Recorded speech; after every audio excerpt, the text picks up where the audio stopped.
मोदी जी ने सुनो मोदी जी ने ऐसा विकास कर दिया, मोदी जी ने ऐसा विकास कर दिया, अच्छे नागरिक थे इनका सत्यानाश कर दिया। ठीक है भाई, कुछ नहीं है भाई। सुनो, ऊपर की खोपड़ी खाली हो गई इनकी, खोलोगे तो कुछ और ही निकलेगा। समझ रहे हो तुम क्या निकलेगा? समझ रहे हो? समझ रहे हो? गोबर निकलेगा भाई साहब, गोबर बता रहे, गोबर निकलेगा। Total waste. अरे गोबर निकलेगा, इनके दिमाग से गांधी परिवार का टट्टी निकलेगा। आएगा मजा खेल का। हम जूता मारे गांधी परिवार में। हमें ये बताओ, तुम्हारा बच्चा या मेरा बच्चा MBBS कैसे बनेगा? इस बात पर जवाब दो।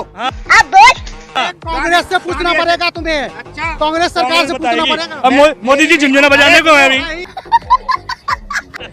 MBBS की फीस 3 गुना बढ़ा दी, IIT की फीस 10 गुना बढ़ा दी।